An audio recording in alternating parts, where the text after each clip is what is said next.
Hello! This is my first sewing vlog.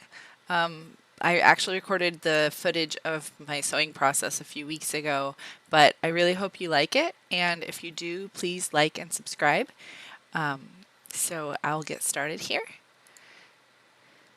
So I'm not going to actually share the entire cutting process or the sewing process because there's videos out there already that cover this information, but this is how I cut my patterns while I nearly have no workspace. I generally will drape my fabric over my table and it'll hang off on the edge on both sides.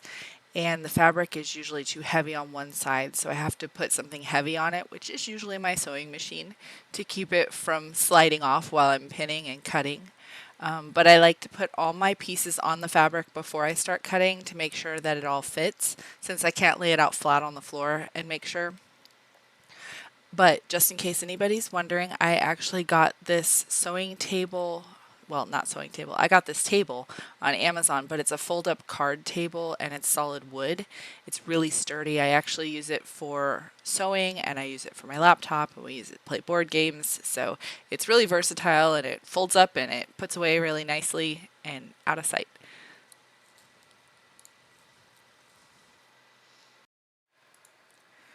So here I've actually already got all my pieces pinned to my fabric, and there's actually one piece, which you'll see here in just a second, that was too wide for the fabric, but it's a cut one piece.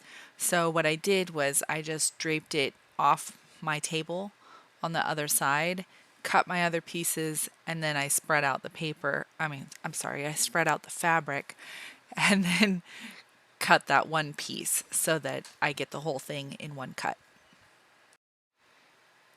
So this one is just me demonstrating how I do my interfacing, anything really that needs iron. So my pressing, my interfacing, my ironing.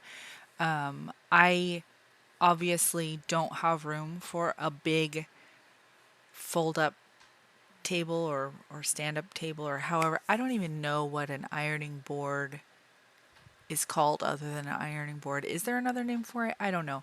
But I have this little compact one. It's a travel size, I guess. I don't know. But it's small and it fits on my countertop. It still has little legs, but they're only like this big. But I set it on my countertop. I do all my ironing on there, and generally I'm like this doing my ironing and straightening out and stuff. So it's taller than what it should be for a regular ironing board because I'm using my counter space. But when you're living in an area that has nearly no storage space, you make do and you use the stuff that you can. So anyway, that is how I do my ironing for my interfacing. I just kind of make little adjustments for my current circumstances.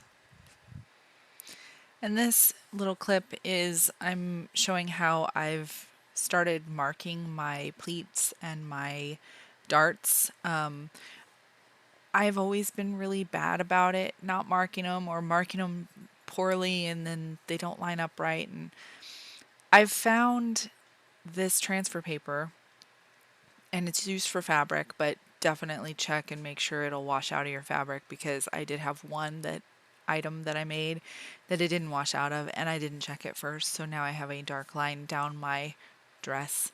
But what I do is I actually take this transfer paper and I stick it between my two pieces of cloth.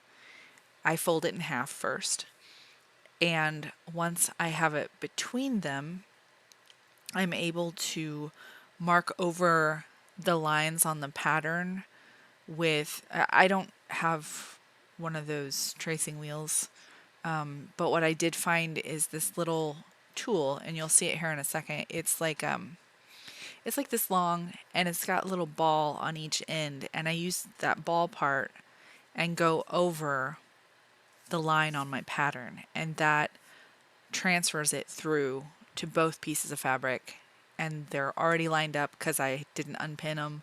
So everything is lined up properly. It's the right proportion.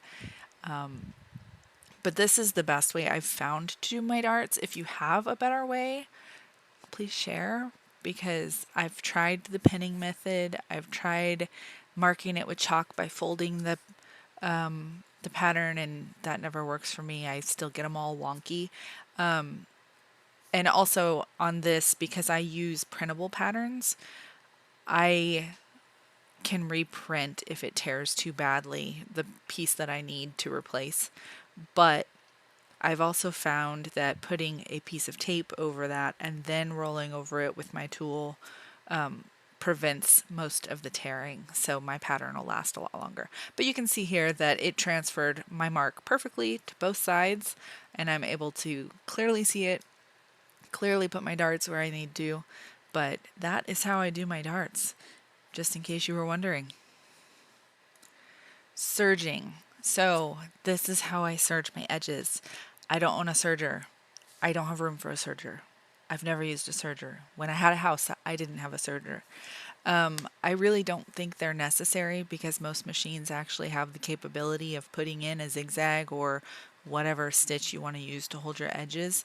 On this machine, which is the Singer Patchwork, I actually used to I used to use Stitch 3, which is a regular zigzag, a lot, but I actually prefer Stitch 9 now, and it's kind of, a lot of machines have it, but it's almost like these two little triangles next to each other all the way down. And I find that it actually keeps my fabric flatter, which I was trying to show in this video, but I don't know if you can actually see that on the zigzag, it's kind of got gathers between the two stitches, or between the stitches, because of the way it's pulling the fabric when it's trying to do that zigzag. But on the stitch 9, or the one with the little diamonds, it actually keeps it flat while it's going through. There's also stitch 14, which I could use on my machine, but I actually really prefer stitch 9. Yeah, so that is how I like to do my zigzags or my serges. So I really hope you enjoyed my video. That's just a few of the little tricks that I have and the ways that I do things living here. But I'm enjoying making videos, and I really hope that you're enjoying watching them.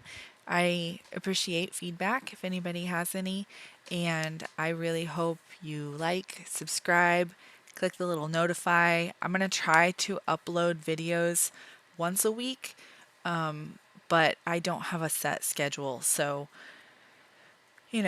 whenever I'm able to, whenever I get a video finished. But this is me, and I hope you like it. Thanks.